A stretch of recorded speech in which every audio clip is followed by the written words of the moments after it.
So I tried out the new Fungal Cavern. I died. Hey guys, what is going on? It is me, BakuriBox12 here, and welcome back to another Realm of the Mad God update video. Got some pretty cool things to talk about today, but before we get into the real delicious meat of it, I do have to bring up the recent changes that they made to the Twilight Archmage ST Wizard set. I recently covered the changes to the Dragon Tamer and Swole Fairy sets, which made them overall better in every way, and the Twilight Archmage set has undergone the same kind of positive change. The Sentient Staff is mostly the same, but it has had its amplitude reduced by over half, so now I imagine it will be a lot easier to hit your targets. All pre-existing pieces of the set have been changed to Legacy, just like with the Paladin set, so I can't show it off here, but on numbers alone, it's definitely an improvement. Ancient Spell Pierce was unchanged, understandably. The Robe of Twilight is now significantly better, giving you 60 HP and MP, 10 defense, which is actually less than the original version, but 3 speed, and plus the big chunk of health and mana is quite good. And the new Forgotten Ring, which used to be one of the most ridiculed items in the game, now gives you 75 MP, 7 dexterity, kinda funky, but I like it, and 6 defense. It's not terrible anymore, it's not a joke. I don't have to crack an awkward smile every time I look at it. The overall stat bonuses have also mostly been improved. We're getting pretty hefty amounts of HP and MP, 25 defense more than before, 3 speed, and 7 dexterity. Not sure if they're gonna change the sprites of the non-legacy items. So far, it looks like they're the same, but I guess they can do whatever they want. Alright, now back to death. The real reason we're all here. There's a new event god in town, ladies and gentlemen, and he's bald. The Dwarf Miner. He's got this big drill, he's trying to get inside the cave, but while we're waiting for him to do that, all these mushroom guys come out of nowhere in waves and we have to take them out. And the next wave will come and they keep on getting stronger and more deadly each time, until eventually the Crystal Worm Father comes back from the store and spawns in the very middle with a bunch of crystal-based enemies, and then once you beat him, the Fungal Cavern portal spawns. Now, let me make one thing very clear. This dungeon, the boss, the event, all of it, is complete insanity. Now, of course, when you're in a big group of players, there are heals going around, you've got your pet healing you too, and I went on a necro for those bonus heals, so I was holding my own for most of it.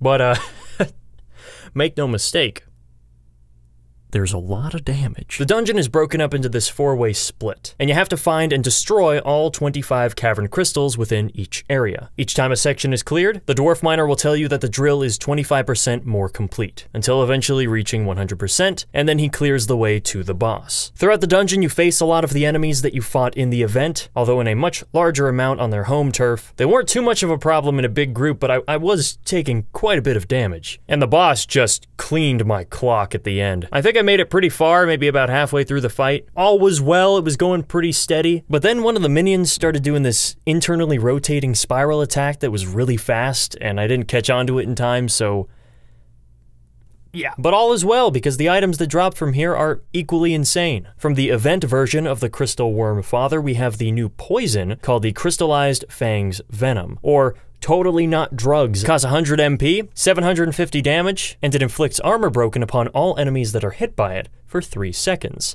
However, you are also armor broken when you cast it. Seems like a pretty interesting item, I'm sure I'll see it around soon. Within the cavern itself, however, we have quite the assortment. Life potion drops guaranteed. For a dungeon of this caliber, I'd expect no less. The greater potions for the 6 main stats drop from here. Tier 14 armors as well, that's a nice surprise. And even the Ring of Decades. I want to make an in-stock joke so bad. But rest assured, it's not just all things we've seen before. We have 5 new UT items to feast our eyes upon. First, we have the Fungal Breastplate. Doesn't give you any defense, but, hear me out, 60 vitality and 80 HP. In a pro-pet world, vitality is sort of seen as a joke because we get healed so much you don't even notice your health going up naturally, but 60 is such a high amount you may actually feel the difference. The Crystal Shield. Here's an item that looks extremely broken on first glance, then on second glance it looks terrible, and on the third one, it's hardly a shield at this point. It really isn't anymore. It hardly does any damage. It has 1 shot between 200 and 220 damage. It doesn't stun at all or give you any stat bonuses. Instead, it behaves like a ninja star to where you hold down the key to make yourself invulnerable for as long as you can pay the mana cost. Okay, on that statement alone, seems broken. Knight plus invulnerability, those two shouldn't mix. And they knew that, so here's what they did. You lose 40 speed for 5 seconds immediately, regardless of how long you hold down the key. So a Knight max is at 50, this puts you at 10. It disables all mana recovery, so pets can't be abused. And it costs 85 mana a second to keep up anyway. So you're probably getting at most 3 seconds? It's longer than Oreo, and you are on a night, but you're gonna be moving really slowly, and you can't stun anything, nor do a whole lot of damage. So, I really don't know what to say. This is like when you try to come up with an item for a game, but it ends up being way too broken, so you have to give it this insane drawback to make it usable, but then it's such a bad drawback that no one really wants to use it anyway. I could see this being a lifesaver of a swap out, if there are enemies nearby that can't be stunned, or bosses or whatever, or you may intentionally put yourself into danger just to make use of the invulnerability, but because of the 40 speed reduction, you don't really have an escape plan after that runs out, so you can't really be that reckless with it. I don't know, this is weird, man. And if you get quiet or silenced, I mean, geez. And it even has a 10-second cooldown. Yeah, you can tell they were scared when making this item. They were really worried it would be too good. Next is the Spores spray spell. I don't know how much I can say that. Much like the Crystal Shield, it seems like this spell isn't really a spell at all. You create a deadly mushroom upon cast that lasts 3 seconds, and it deals 625 damage a second? So it has a total amount of damage, 1875, at the cost of 110 MP. Seems like it could be fun, kind of like the Bee Helm where you summon enemies to fight for you. I like that concept. Next, the Tome of the Mushroom Tribes. Sounds like a children's novel. Kind of like the spell, it creates a healing mushroom for 3 seconds, with a max heal of 165, maximum of 10 targets around, kind of cool, 6.5 range, 80 MP. It says here that there's no limit to how many mushrooms you can spawn, so if you have the mana, I guess you can just fill up the field with tons of healing mushrooms. That's actually really cool to read. I'm reading this for the first time right now. That's insane.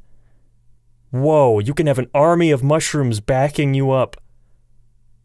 I want to try that. Lastly, we have the Cave Dweller Trap. Costs 85 mana, spawns a Crystal Sentry for 3 seconds, going in the same vein as the other items where you summon something and it doesn't really behave like the traditional ability. Does 350 damage per tick, has a cooldown of 1 second, and gives you +6 attack. I guess it's kind of like the Honeycomb Snare. You just summon a thing and it goes. Sounds interesting. I know the usefulness may be in question for some of these, but all things considered, I totally understand why they made this dungeon so ridiculously insane now. It's got some good treasures in here.